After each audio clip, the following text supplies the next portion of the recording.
This is a daughter podcast where dads come to talk, think, and thrive with your hosts, Oscar and Blandon. Our mission is to cultivate a community of strong, mindful, and present fathers. We want to curate honest conversations with all men, but especially those who have the honor of raising daughters. Hey, everyone. Oscar here with Blandon on the other side, and we're here. We are here. Blandon, we've been talking about this. Golly, I think we've been talking about this podcast for, I'm going to call it 6 months. Okay. All right. I think. Maybe longer. I think maybe a year and a half. I think longer. I think maybe longer. We'd get on the phone and talk about weirdness of being fathers or daughters and things and stuff. And then we figured, and then I think about 6 months ago, we're like, hey, we should probably do a podcast because this could really help us grow and do these things. And then we didn't. And we didn't. We didn't. Then we didn't, right? Talked about it some more. Life happened and I got a new job. You moved. Yep. Yeah. So you moved a lot closer to me. Yeah. It was like, okay, I can make it over there or you can make it over here. And that still didn't happen. And then what was it? You gave me a call? No, you sent me a text. And you were like, I sent you a screenshot and a text. I said, yes. Why are we doing this? And that screenshot. Why are we doing this? The screenshot came from a social community that I'm part of, that where someone posted on there, hey, is there anywhere where fathers of daughters can come together and talk about being fathers of daughters and so on and so forth? And I'm paraphrasing, obviously. And eventually I want to get his name on here because he's literally the person who that same day I was like, why haven't we done this yet? Yeah. I think I might have texted you that. Why haven't we done this yet? That's what you text me. Literally, right? That's what you text me. And I was like, if you could come up with a good justification why you're not doing something, you could defend it. I could not defend why we weren't filling this gap, so to speak. I couldn't. Nope. And I sent you that text. I think we might have talked on the phone a little bit. And then I was listening to another podcast that just lit a fire. Like, it was like, just jump in the damn water, right? Like, just go. And it was so funny because as I do like cold baths, right? Yeah. And cold baths is, the pain is all mental. Yeah. Right? Don't get me wrong. Getting in there's cold. But I believe it was like Marcus Aurelius might have said it. Like, we suffer more in thought than we do in action. And so, like, jumping into that cold water is normally the stopping point. We're like, I don't want to. And then finally just did it. And I remember I listened to this podcast. I have a drive to work. So I came back and then I was sitting up the cold bath to get in there. And it just hit me. I'm like, we're going to go. I think I sent you a couple names. You sent me a couple names. And then I said, all right, cool. I'm getting the Facebook and I'm getting all these things. And we're going to do these. And then the next phone call, I think your words were like, oh, okay, we're doing this now. Like, we're getting it, right? And before we know it, now we'll call it 6 months. Although, like you said, year and a half, 2, we're here. We're here. So now we have to figure this out. We're figuring a lot of things out. Of things out. First of all, what are we talking about? Today, I'd like to talk about why I'm even talking to you is about this subject, which is being daughtered. Yeah. Right. So at some point, you and I got branded fathers of daughters. I don't know about you, but that branding hurt a little bit. So I want to talk about that. Mine was enjoyable. I enjoyed mine. So. No, I enjoy it now. But no, I enjoyed it then. I liked it then.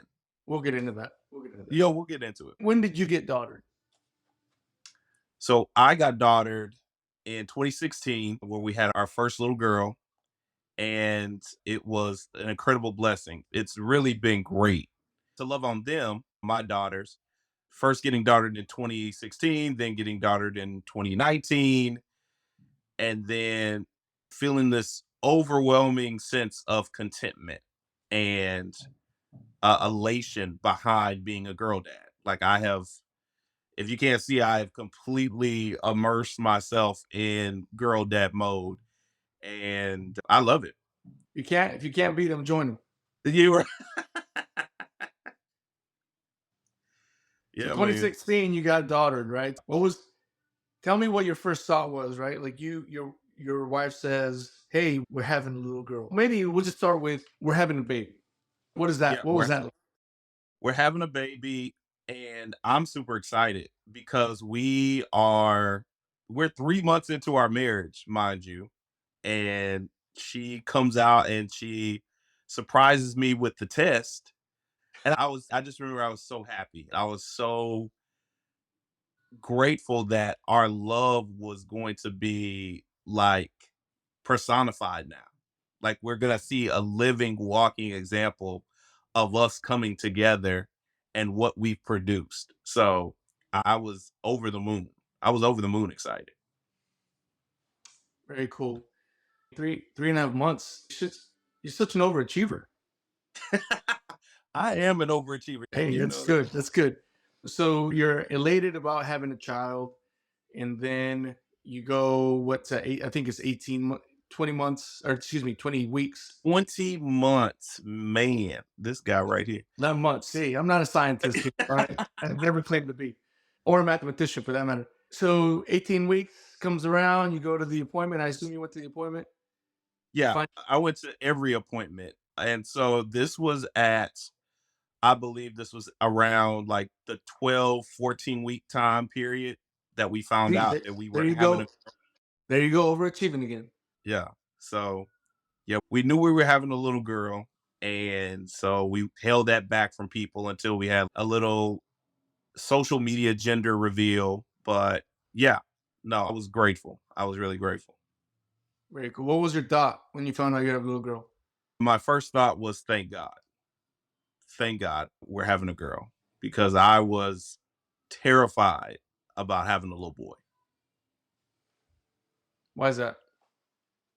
Yeah, I had just a challenging relationship with my own father, and you don't want to bring any of those issues or repeat that same trauma, which I didn't think I would. That's what I'm saying. The way me and my father interacted, I would never do that with my child. But the thought of having a little boy frightened me because I didn't know if I would be able to pour into him because I myself was not poured into by my father.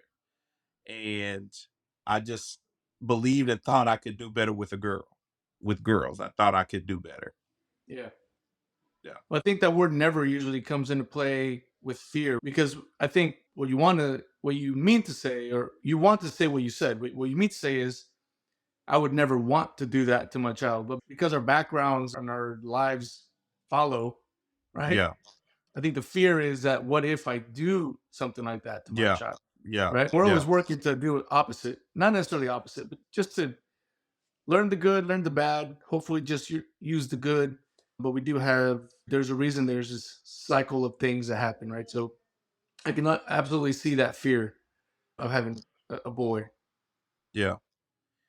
And just the fear of having a baby in general, but then adding on top of it, like the emotional and like social interaction that would have brought about, let alone just it's harrowing enough that babies get out the womb. Like that's a miracle in and of itself. Then you bring them home and then you're just trying to survive with them. And then you have to have this connection. You have to have this social component that you don't realize you need to have until you get them, until they're here, right? Because Right. everything before they're here is theoretical. Oh, I'm going to be this kind of dad. I'm going to do this kind of thing. I'm going to be this kind of a parent.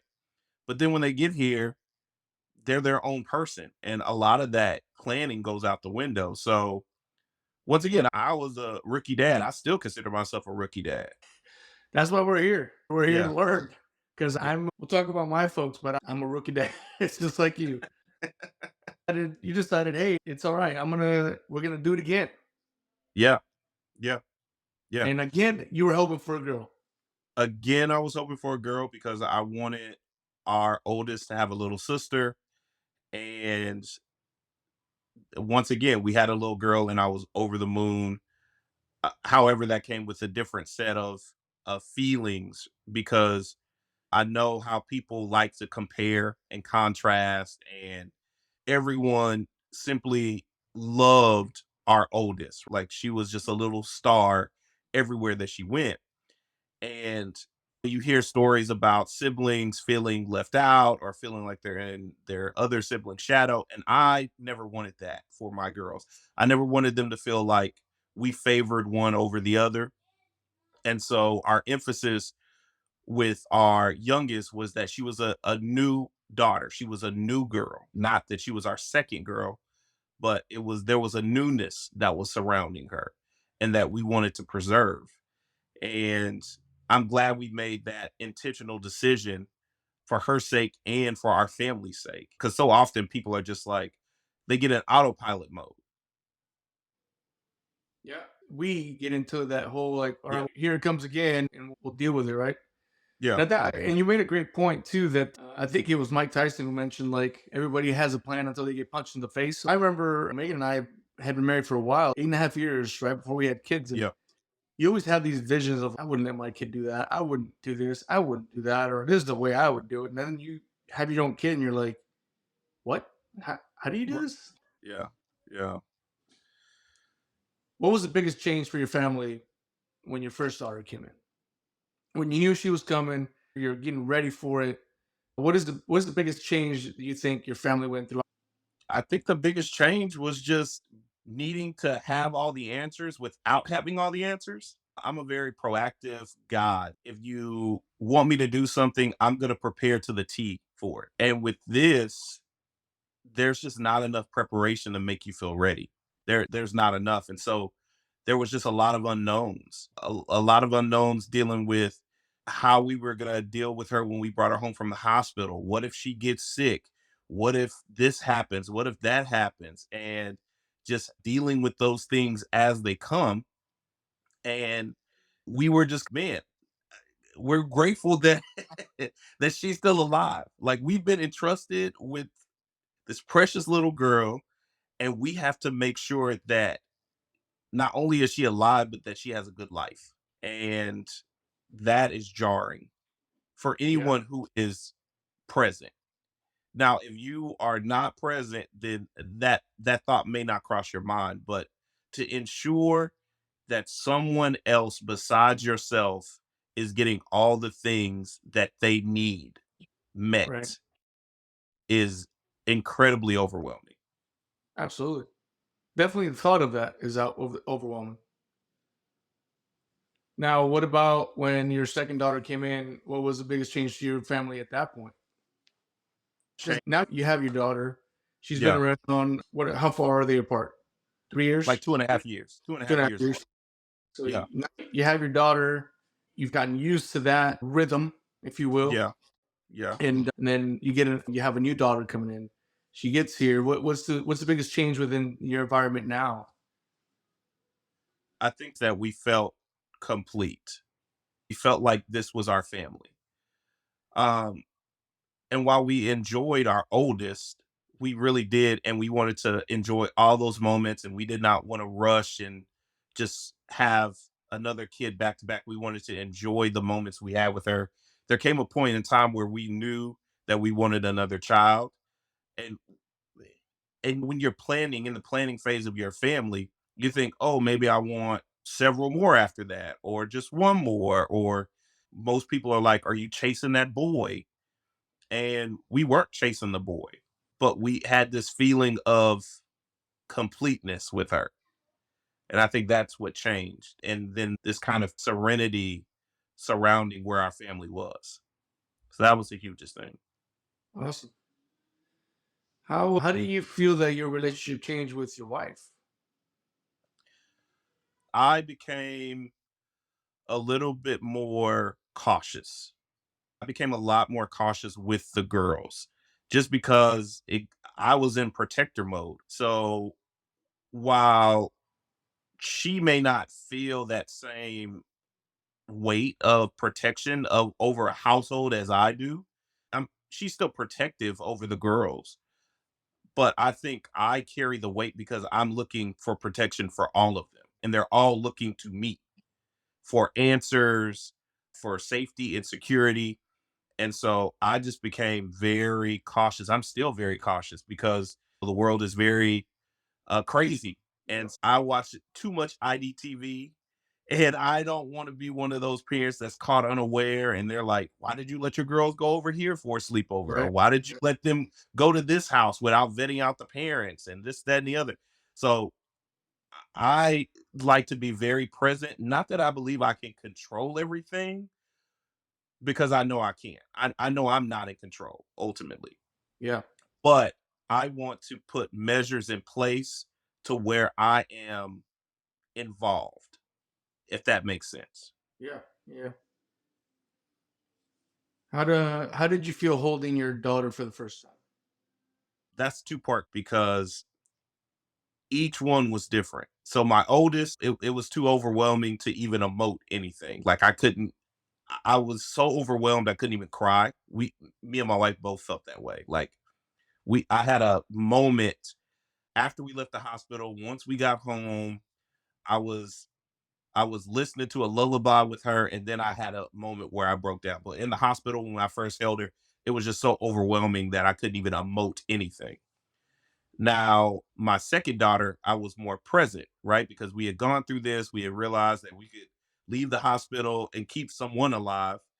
And we were very much in that moment. We had made the conscious decision not to have as many distractions around in the birth of our second daughter. So for the birth of our first daughter, our oldest, we had a lot of people around, and then ultimately, when my wife was delivering, we had to clear that room. But the second time around, we both made this concerted effort to say, "Listen, I'm focused on you. Like I'm managing the needs of my wife. We also had a doula to help us along that path. And then once the baby was here, we didn't have any distractions. We didn't have anyone else to manage. And so we could fully be present with her. And so I broke down. I cried like a baby when I saw her. I was much more present in that moment, which is bittersweet for your first and your oldest, right? Because you're learning with the first one, and then the second one can benefit from the learning that you've had. So you Yeah. almost feel like you are doing your first one a disservice, but you're learning. Your first one is in service of their siblings without ever having chosen to be in service of their siblings. No, that's a great point. That's Right? an amazing point. Like your first one to this day is teaching you Yeah, what to and what not to do with your youngest. It's this continuous cycle that I think you and I have talked about it before. Like I'll literally just stop some days and I'll look at my oldest and I'm sorry, baby. And she'll be like, what? It'll make sense later. Because she's teaching me everything that I need to know, good and bad. yeah, yeah, She's my trial person, which is crappy because your first one never chose to do that, right? yeah, They yeah, didn't sign a waiver saying, "Yeah, no worries. I'm the what do they call that? The test subject, right?" Like, they were just that was their place in life. That's something that I think you and I have talked about and probably will carry for the rest of our lives. But to your point, I think presence and being able to notice it allows us to be able to voice it and apologize if we need, or maybe even just verbalize it to that oldest, right? It's they just didn't choose to be that person, but they are, yeah, unfortunately. yeah, yeah. Okay, so gonna turn the tables a bit. I feel like you got me in here. We're in the podcast, so you got me to talk. So now I'm gonna get you to continue talking. So when did you become daughter? I became an adult in 2012. It was an interesting year for Megan and I. So obviously, 2012 is when she was born. We found out what 9 months before that ish, right, that we were Yeah, having a child. I was that whole 2011 year was like the weirdest. I wouldn't call it the hardest year. It was a hard year for my wife and I, but I wasn't around much. I'm in training and out doing things that I need to be doing. And so she's just at home. And luckily, we had a good support system yeah, with friends and friends that you make. But I remember coming back from a phase of training and I was exhausted. And Megan's, hey, I want to go out another town. I just, I've been stuck at home and I'm, in my brain, I'm begging just to be home so I can sleep. There's no way to do that. It's not fair. So we go out and we're hanging out. And then she just like brings it up. Hey, yeah, I'm pregnant. I was like, well, that's cool. Like it was the weirdest spot for me because this is 2011. So we got married in 2003, right? So you're looking at over 8.5 years of just me and her. You Um, guys were babies when you got right? married. We're Babies. figuring it out. We met you at our first station in Del Rio, Texas, right? Like that Yep. was her and I. And at the time we met you, I believe that was '07. So we had already been Yep. married for 4.5 years. So it Yeah. was just her and I. In my brain, that's just my battle buddy. That's what we're going to war with. Like we're just together. And so it was a weird moment. I'm pretty sure I didn't even really sink it in too much. Because I Yeah. remember leaving for training the next morning. Didn't seem like much until I was in training. And then I couldn't sleep, which sleep was already a commodity as it was. But my brain was just starting to move, right? Yeah. And then when she told me it was a girl, I just straight up called her a liar. I was like, no, this is not, come on, be honest. In fact, we were talking about this the other day. She said that I called her a liar like 4 times. Like, I was just like, I would not take 4 it. Yeah, times. yeah. She was saying that. So I was like, holy crap. So now I'm like, all right. So now I can't. Now it goes from not sleeping and just going through, all right, what does the baby need? They need food. They need shelter. I'm going through my survival list, right? Yeah. And then when I found out as a girl, I'm just like, dude, like, how's a knuckle dragger like me gonna raise a child, let alone a little girl? Like, Yeah. what? How do I raise a little girl, right? Yeah. But differently from you, like I culturally, I think I would have been better minded, and I'm not saying better father, better anything. Just in that Yeah. Yeah. Yeah. moment, my Yeah. mind would have been better if it was a boy. Like it would have been like, okay, just pick him up when he falls and make him do things, and we're good. Because I'm a boy. I'm still alive, so I'm sure I can figure that out. We're good. Yeah. A girl was just like a complete punch in the face. I was like, holy moly, like Yeah. just completely off for me. So yeah, she was born in 2012, and man, we've discussed this at length before. A mother becomes a mother when they have a baby in the womb, right? They start Yeah. feeling change in their body. But man, I know I've heard this before, but it was so true.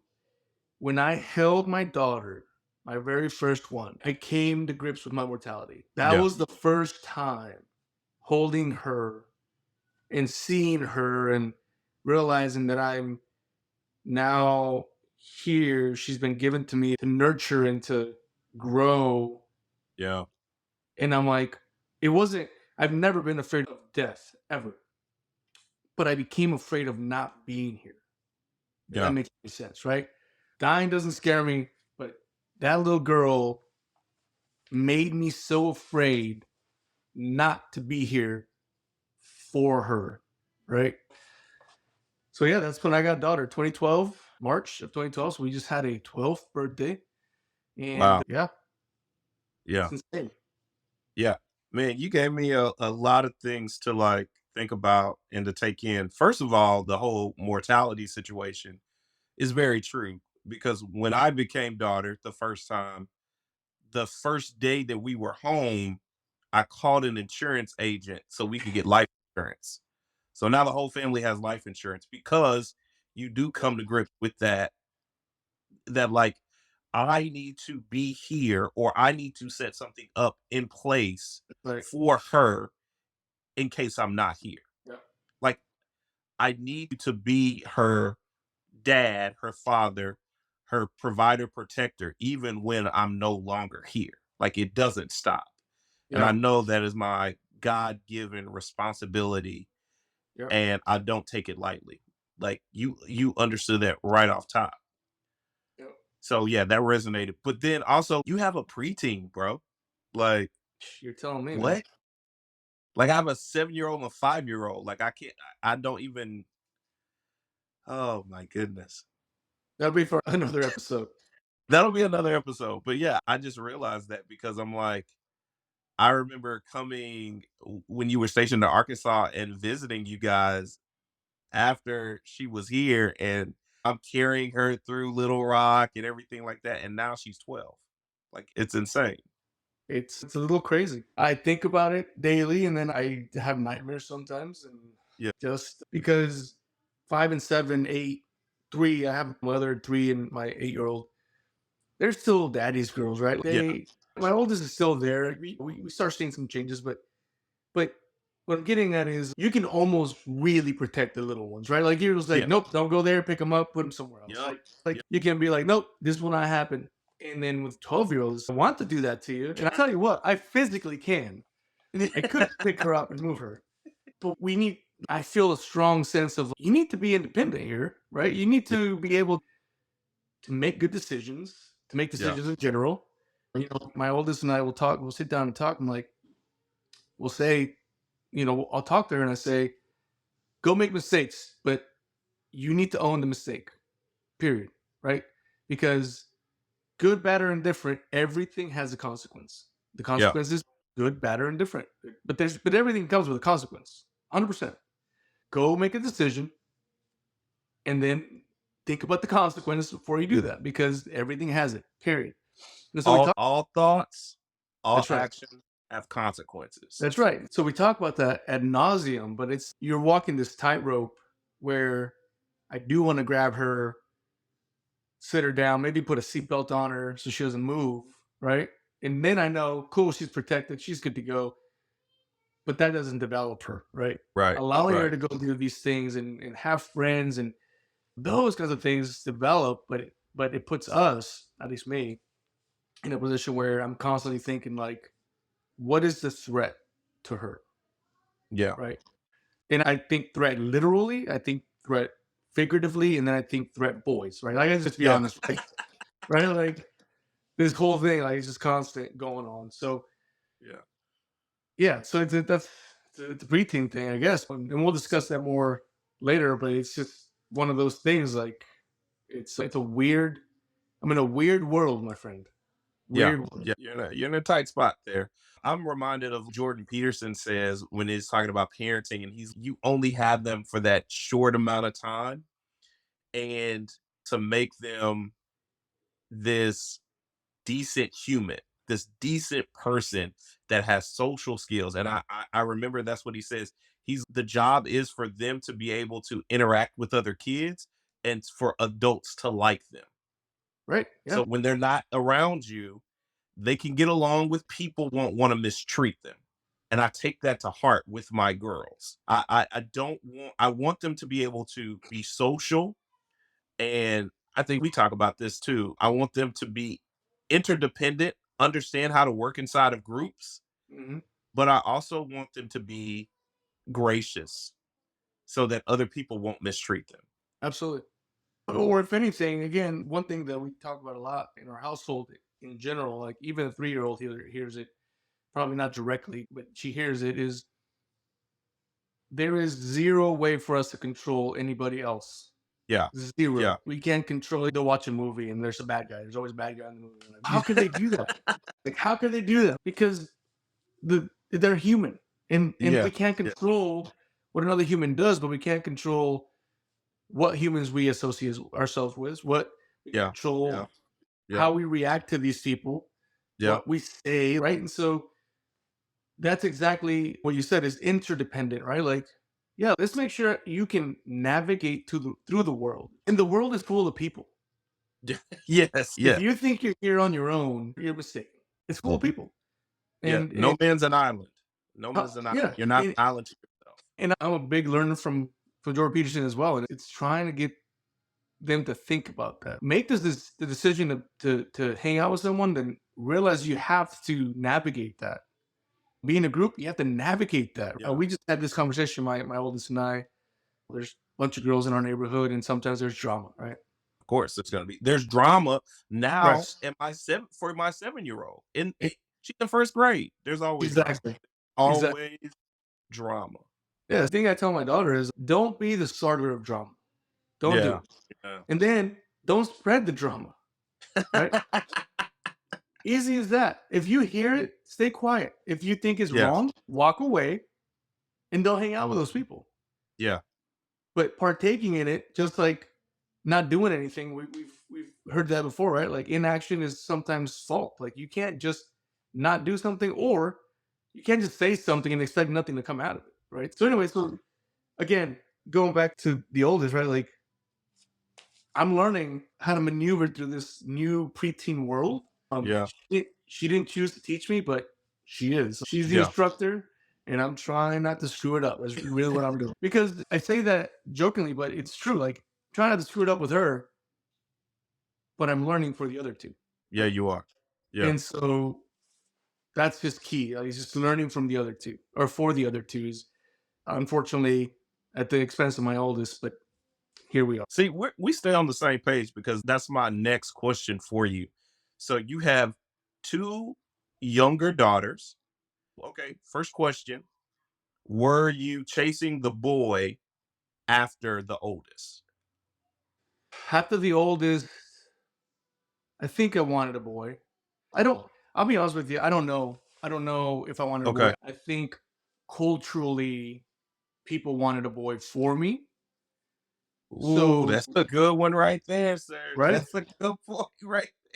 So culturally, people wanted a boy for me, Wow. which I Okay. think inevitably made me not want a boy, but I think I was. I think I let myself believe that maybe I can have a boy. And I think maybe we feel like we're missing out on something not having a boy. Me personally, but not me. But Well, I think that's what people make you feel like you're missing something. Who's gonna carry on your name, and who are you going to play sports with, or have this man to man talk with, or who you gonna grab a beer with? All these things. The impression is that if you have girls, and if you have multiple girls, then you were chasing the boy. and I can tell you culturally, that's exactly what it is. Looking back, hindsight's 2020, right? Like I was mentioning, I don't know that I wanted a boy. I don't know that I know right now. I can tell you, I don't know what I'd do with a boy. I just there's, Exactly. there's nothing but estrogen in my house, right? So What are we gonna do here? What are we gonna do here? I right, don't know. exactly. Like, hand me downs. I'm not buying new ones. So pink or not, they're yours, right? So I don't know that I wanted a boy particularly, but I can't tell you I didn't. But I Yeah. know that culturally, my family wanted a boy for me, right? My Hmm. my father absolutely wanted a boy, and he would mention that exact thing. Oh, they carry your name and they move us along. And again, culturally, I come from a pretty, I guess the word would be stereotypical Mexican household, old school Mexican household, and my father had three boys, one girl, and I don't know that I wanted a boy, but I definitely can't tell you that I did want a boy. Yeah. But it was crazy because the second one, man, I can't even. Second one felt like a whirlwind. That was 2015, and oddly enough, it's we find it very interesting. My first one was born in Washington when we were Yeah. stationed there, and my second one was also born in Washington by the same doctor. We had left though. We had left Yes. Washington and Yes. came Yes. back to Washington, so they're both born there. That was a little bit of a whirlwind. I think a lot of it was like my wife started to that pregnancy was harder on her, and I felt a lot of I just felt bad for her. Like it was just that pregnancy was different than the first, and it was just it was hurting her more. And so I can't remember. I do remember slightly learning it was a girl, and I was like, okay. I think the thought was like, okay, we know how to do this now. It's Yeah. cool. Like, we have a manual for this. Yeah. Or Yeah. does this. Yeah. And in a way too, I was like, cool, hand me downs. We don't have to throw anything away. Keep everything.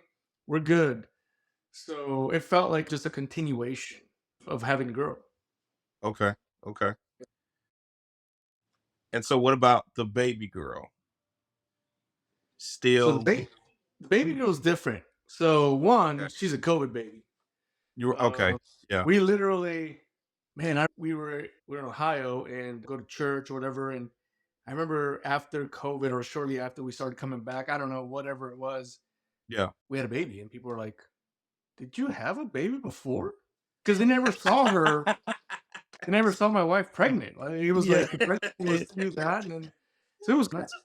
But for that one, my wife and I talked about it for a while, and I asked her because she was ready for another child, Okay. I had asked her, I said, I need to come to grips with the fact that it can be another girl before we go ahead and try for another baby. Right. Okay.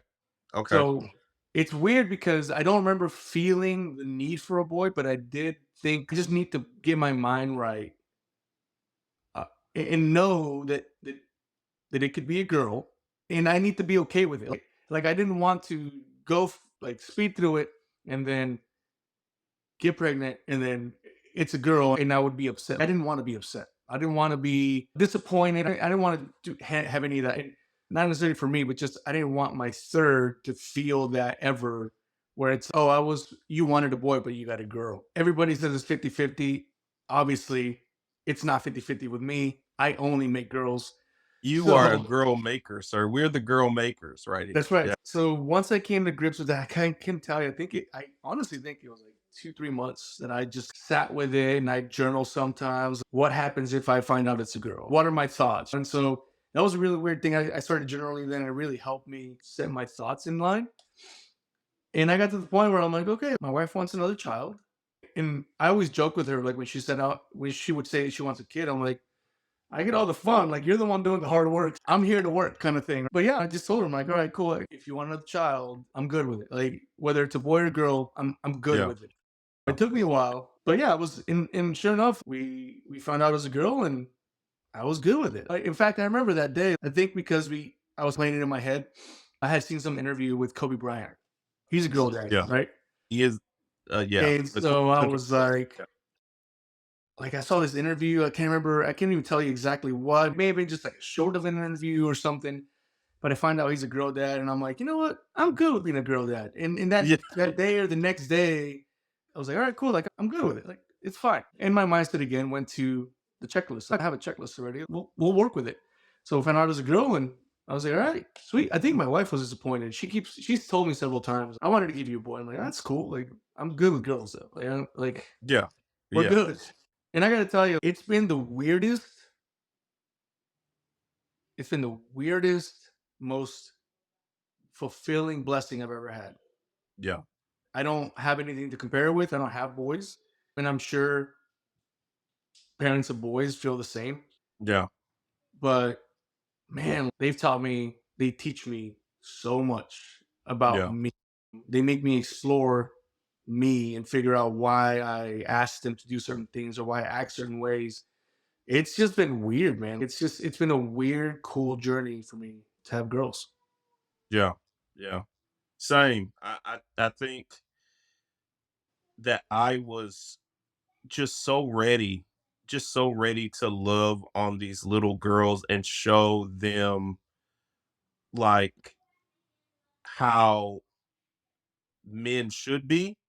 And I wanted to, that was the challenge that I wanted because so often you hear women with father issues and Right. they don't get the love that they need from their dad initially. And so then they go out into the world and it is just mayhem with their relationships. It's chaotic and they're still seeking that validation. And men the same. They don't get Yeah. that love from their mothers. They're typically out here just looking and yearning for that love. I wanted to be that primary person that my girls went to always to feel safe and understood and loved. And that is how I want to show up every day. Now, do I do that perfectly? I do not. I fall short quite often. I've had to apologize this week. Once again, this has been a busy time of adjustment. So we're doing this on spring break. The girls have been home. I've been with them for the majority of the time. And I've tried to keep them busy and be active all while working from home. And yeah, you make mistakes day in and day out. But like you say, they teach you about yourself and you learn so much about you and how you can show up and be a better person in the world, not only for them, right? But the lesson is for you. Like they are your little teachers and Oh they're yeah. little mirrors in your house to reflect back what really gets you going, what really makes you angry. and I'm grateful for that. But in that, they go through that trial and error with you, which is Right. not fun for them because they're kids and Yep. they're little girls. So you don't want to be too rough on them. But at the same time, it's this is what I got. This is what I Yep. got, babies. This is the daddy you got. This is who I Right. am. It's definitely so. Just in contrast, like I was not ready. I was not Yeah. ready to impart anything to anybody, let alone a little girl. But it's definitely brought into light. We think of our parents, and everybody's got a picture of what that is. Everybody's got an image of what their parents were or were not, or combination of. But it's definitely brought me to a realization where it's, man, my parents, they were doing what they knew how to do with what they had at the moment. Yeah. And it's definitely giving me a new appreciation for that, because having the three, seeing myself with my first and seeing myself with the other two, it's I was just doing what I knew how to do with what I had at the very time. And it wasn't great. Like it's and now it's just finding ways to relay that to my oldest, and let her realize, hey, like this doesn't change anything. And we've gone on daddy daughter dates, right? And Yeah. sit down, and I'm like, we have a special relationship that your sisters and I don't have. It's just Yeah. real, Hmm. and it's the fact that you're teaching me, and every minute of every day, you're teaching me something that I will do better with your sisters. And then she asked me one time, said, "Why don't you do it better with me?" I'm like, "Because I don't know it until you teach me." But it's a Yeah. hard question, right? Yeah. Because he's asking me that question, and I'm like, "You're right. I should be better. I just don't know what I don't know yet. Until you teach me that, Yeah. unfortunately, I can take that back to the other two and be like, oh, I learned this with your sister. Here, let me try this other thing, right?" It's super weird, man. It creates a really uh, weird aura of learning environment. Like it's just I almost sometimes find myself stepping on eggshells Yeah. because I don't want to screw up, or I don't want to say something, or I don't want to do something a certain way with my oldest because I don't know what I don't know yet. And then I end up doing it anyway because I'm still trying to figure it out, and then I can use it with my little ones. It's super Right. weird, man. It's like I said, just I try to be as present as possible. I try to look at myself in the mirror every day and ask myself, what did you learn today from your oldest? Because odds are half of that you should probably go apologize for if Right. you haven't already. And so just being like, just trying to be in that moment so that I don't screw it up where she goes to bed feeling like she's screwing up, because they're Yeah. not. Yeah. And then I see it also on the flip side. It's like, for me anyway, like being present with my oldest, because everything is new and fresh and shiny with them, first days of school. And I don't want to be burnt out for my youngest, right?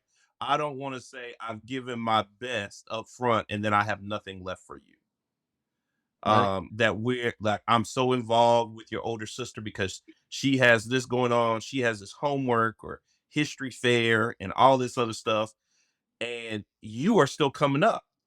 And while I could be do all of this with your sister because you were a baby, teach her how to, write her name and spend endless amounts of time with this, now my attention is divided. Yep. And I also feel bad about that. Yeah. That my oldest had my undivided attention, right?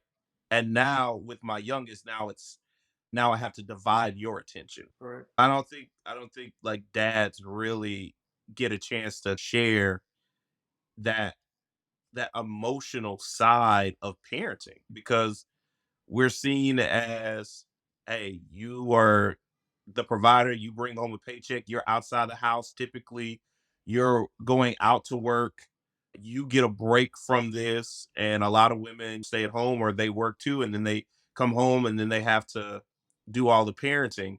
And I knew I was never going to be that kind of dad. I knew I was never going to be that kind of husband. And that is truly my purpose from my end with this podcast, to give a voice and a perspective from the present dad, not this character of a father that is so perfect, or the character of a father that is, aloof, but Right. someone with a balanced view, right? Someone who is striving to do his best, but makes mistakes. I feel like you share the same sentiment about why we do this, why we are going to do this, and why we needed to do this. And I just want to thank you again, because it was that day when you sent that text and I had no justification on why we're not doing this. It lit a fire under me too. So thanks for that. Yeah, and like I said, I'll ask our friend that gave us both fire and put his name out because again, this is what was generated from that. I know we Yeah. talked about it prior to that. He didn't know any of that stuff, but just just putting that out, right? Like, hey, where's a place where we can have these conversations? Where's a place where we can discuss tips and tricks of the trade, right? Because I'm here to learn. This Yeah. podcast for me is a way to figure out from all these different voices things that maybe I haven't done, maybe find some affirmation on the things I have done. But for sure, it's in my brain, it's a little selfish. I need to get Yeah. better at doing the job that I want to do best at all the time.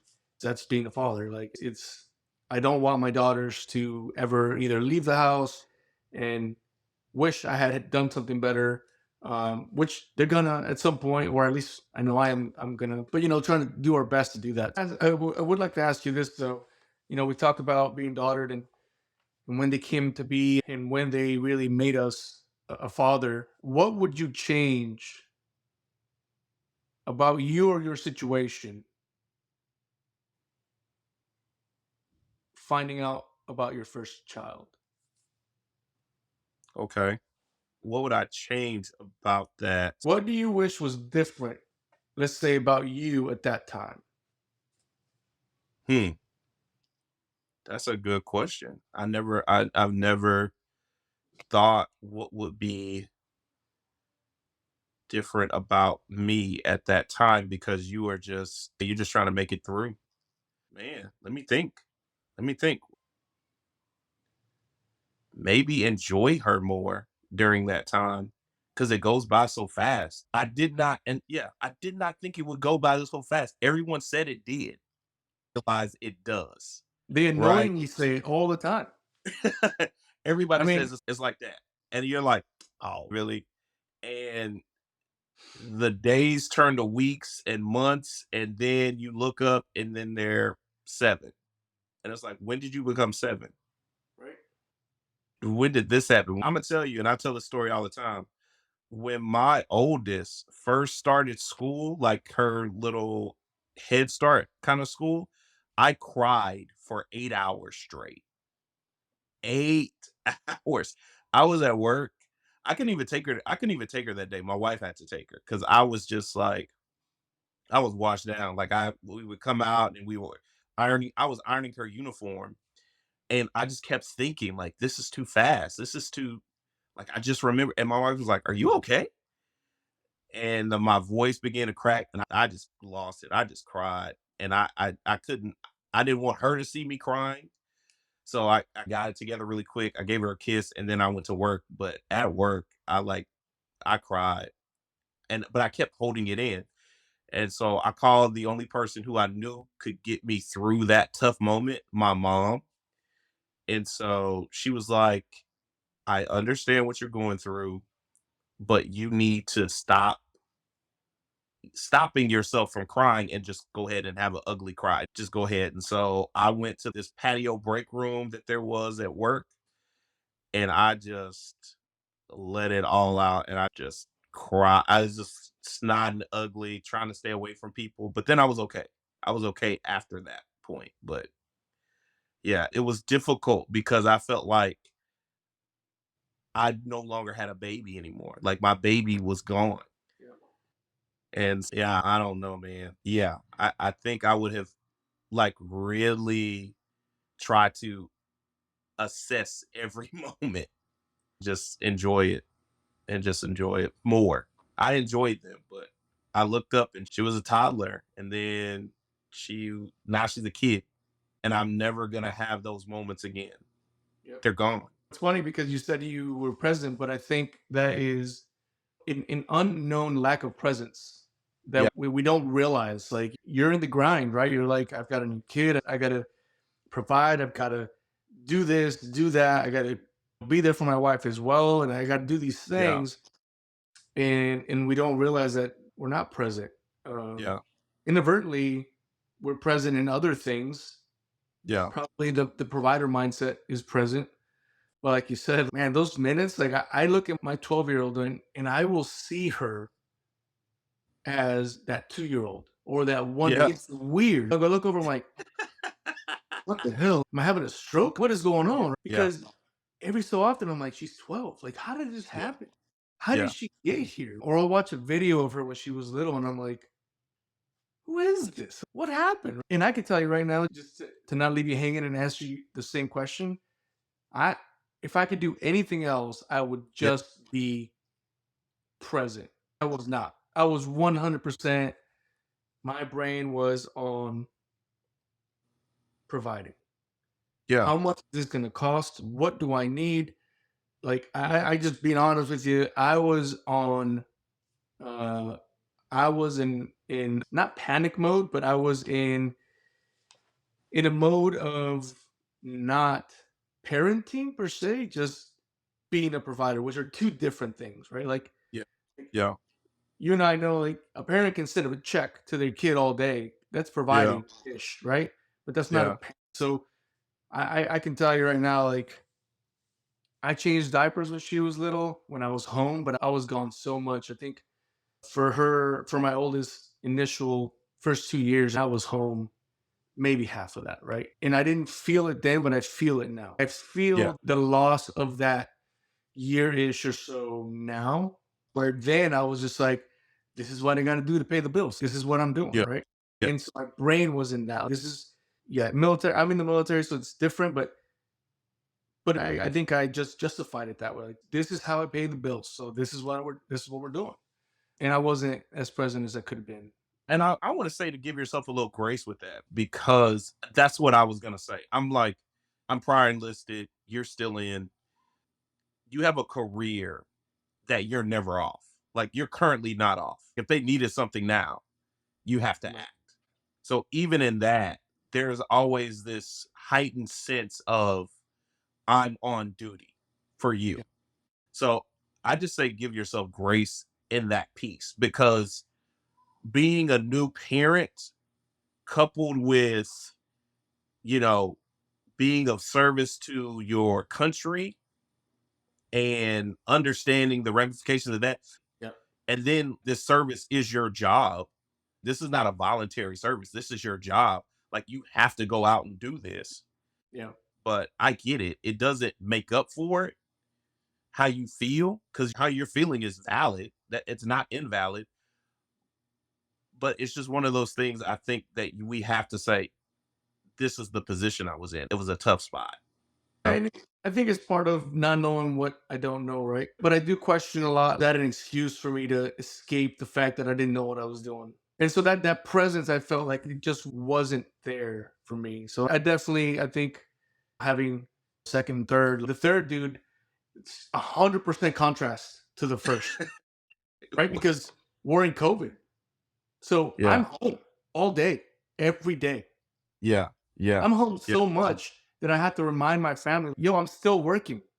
right, Just because I'm home, it doesn't mean that I'm right, free to do these things. uh, But I can tell you the first time I left to go to work after COVID started or it yeah. ended or whatever, I don't know what it is, to tell you the truth. It's a Uh, blur. Yeah, my little one, like I came back. I think I was gone for like 2 days, so I had gone somewhere. I came back and my little one wouldn't even come to me. She was like genuinely upset about me having been gone because I was yeah, home all the time. yeah, Or maybe that's how I perceived it, but that's how it felt. Like all yeah, of a sudden I'm gone, I come back and she's like, "Screw you, man. Where'd you go?" Because but you see the contrast and think yeah, about it. Like, home all the time with the third, almost no time with the first, yeah, yeah, and I always question like, yes, I had a duty and there's certain things we just can't control. We got to go do these things. But at the same time, like, where was my mind at?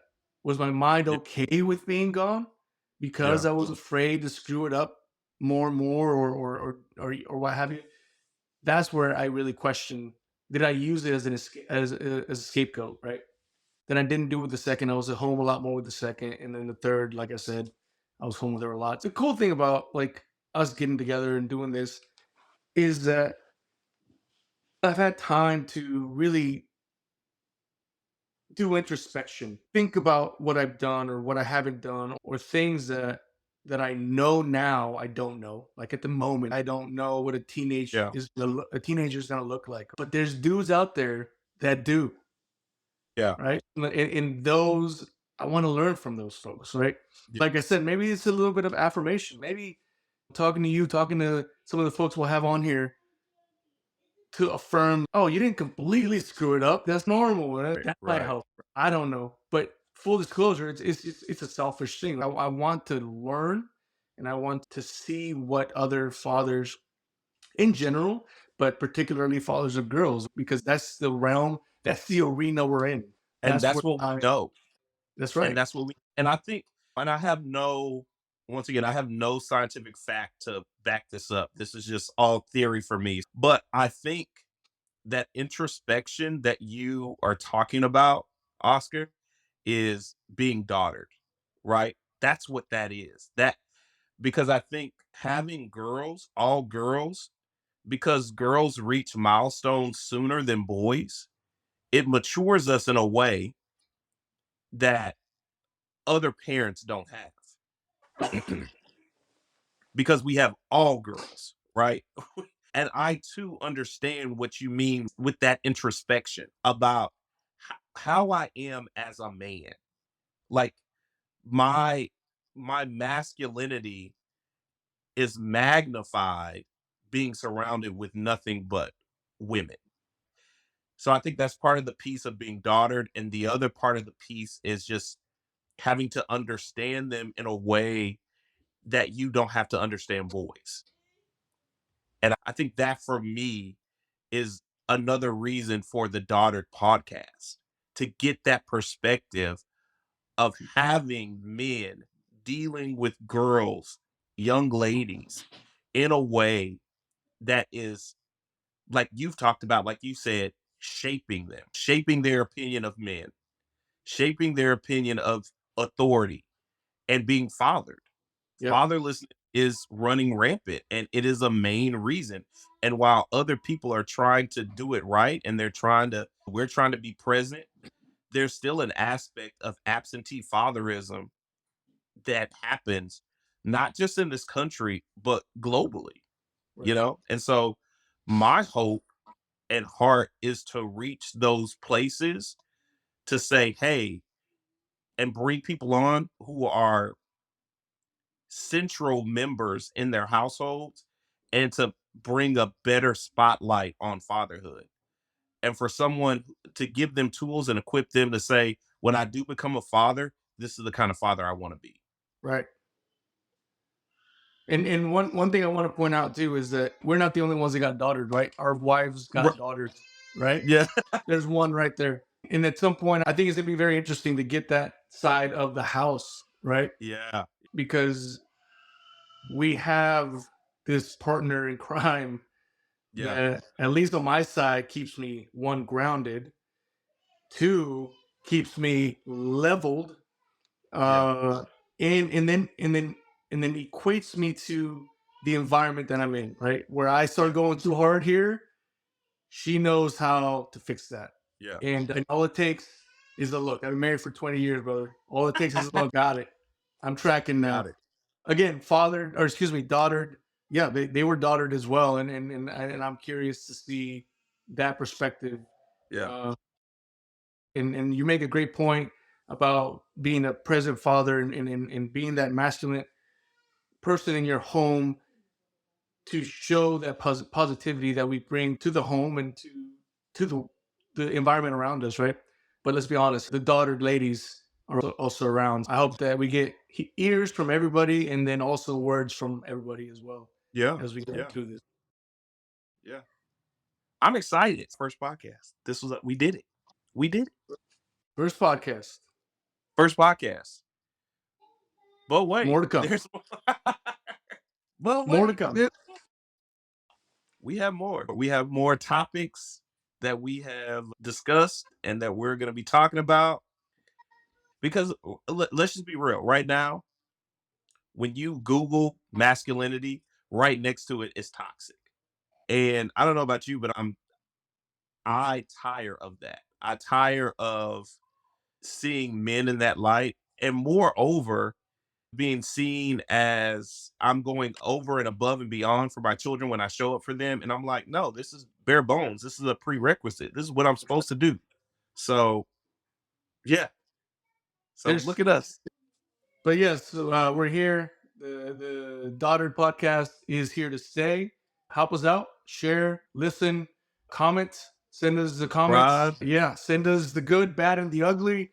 But absolutely, let us know anything else that we want to talk about as Doddard fathers. Yeah. So we'll put the email address where you can send your questions, your concerns. If we've said something on here that you want to discuss further, open for it. And that's why we have the handle conversations@doddardpodcast.com. And you can find us at Doddard Podcast on Instagram, Facebook, help me out here, TikTok, X. Oh, X. Yep. And YouTube, where you'll be able to see what our ugly faces look like. And you can watch the podcast from there. And again, spread the word and help the learning continue here at the Thought Podcast. Where dads come to talk, think, and thrive.